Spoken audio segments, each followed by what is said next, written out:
Okay, we should be able to return to our guest now, Israeli diplomatic analyst Idan Ronen. Sorry about that. We had some technical issues there. Let's continue with our chat. It was very interesting. Yeah, I was saying Palestinians... Disproportionality. We were just interrupted with the disproportionality. That's right. I'm saying this is downright insolence to blame Israel for disproportionality because you, the mainstream media, I blame you for committing crimes against journalism. You portray Israel as if that is the big giant evil, some sort of a Godzilla, which just trumps over the innocent people and just crushes them, while in fact, on ground, Israel is a gentle Gulliver. And I will list this down, please, and please please do not interrupt me here. I blame you here, the mainstream media, for not mentioning or very vaguely mentioning that a third of Hamas rockets were killing innocent. They were launched, and then in midair they're blown off, and they were dropping down on innocent people, killing them. I blame you, the mainstream media, for not mentioning or vaguely mentioning that Hamas rocket was firing on Israeli convoy, which was designed to bring in humanitarian aid to innocent Palestinians.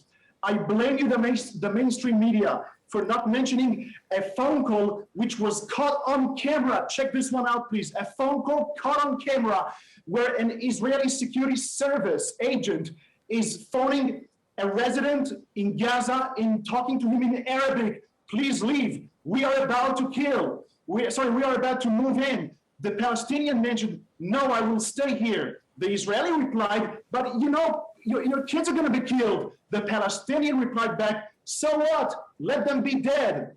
In short, I blame you, the mainstream media, for not mentioning that Hamas mosquitoes bite us ongoing on a daily basis, but only remember to wake up when the giant all of a sudden goes on the Berzec and said enough is enough, and said to launch those mosquitoes. That's what I'm blaming you for, committing crimes against journalism. That's what I'm blaming you for vaguely... I am going to interrupt because I can't speak for the mainstream media myself, but I assure you here at RT, we've been showing both sides of this conflict.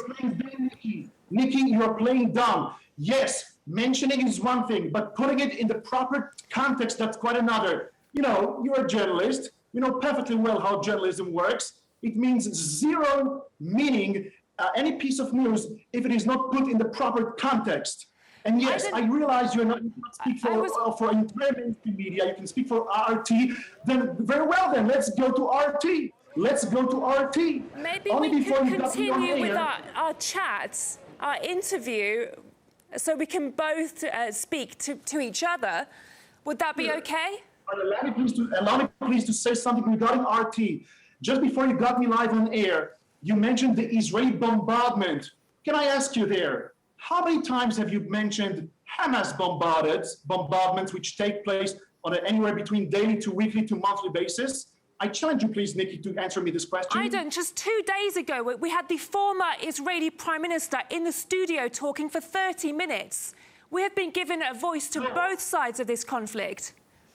It is not what I'm mentioning. It's very good that you're having the other side. That's what you should do. You're not should be it is just your job. You have to bring in the other voice.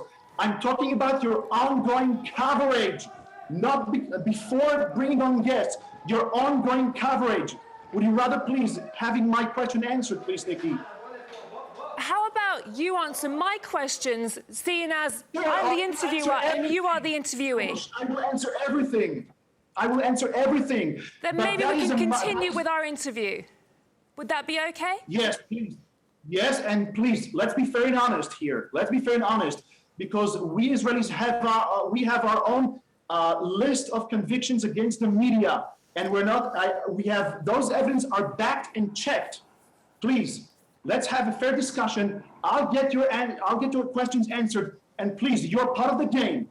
Yes, you're the media. You're part of the game. Let's do this thing, please. I'll take your question, and please, later, please have an answer. Have yourself answering my question, please. Go ahead, please. I would like to ask you, where do you think things stand with overall peace efforts now? We want to look for a solution to this conflict. We want to know your view on the future. How about you answer my question? I will make sure that I will do my best, at least, to make sure that RT is also held accountable for its crimes against journalism. As for your question, just don't say that I'm running away of your questions. As for your questions, the prospects of peace between a civilized modern country which invests in shelters to the citizens and protection to the citizens and the air raid sirens, and you then mention disproportionality as if, like, what do you expect? That a civilized modern country will just disable the shelters, disable the air raid sirens? The prospect of peace with reaching out a settlement with Hamas, which is a terrorist organization, which is placing itself deliberately behind the innocent civilians, firing their rockets from heavily dense populated areas, while, by the way, they have plenty of open dunes and open space in the Gaza Strip. I've been to the Gaza Strip when I was in the army. I know the Gaza Strip perfectly well. They have plenty of open space if only they wanted to, but they don't. They want to lure gullible journalists like RT journalists and like other mainstream media journalists into believing that firing the rockets from densely populated areas into densely populated areas inside Israel, that is how is to fool you and lure you into this trap. The prospects of peace with Hamas are absolutely nil because it is a terror organization. Check out their logo.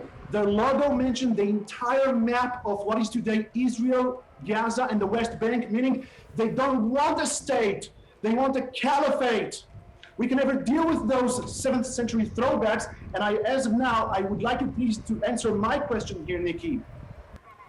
I thank you for joining us on the programme, and I'd like to direct you towards our website so you can see all of our recent coverage on the conflict, and you will see that it's very unbiased. We show both sides of the conflict, and I'd like to thank you for bringing us your passionate insight into the issue. Idan Ronen, Israeli diplomatic analyst, thank you.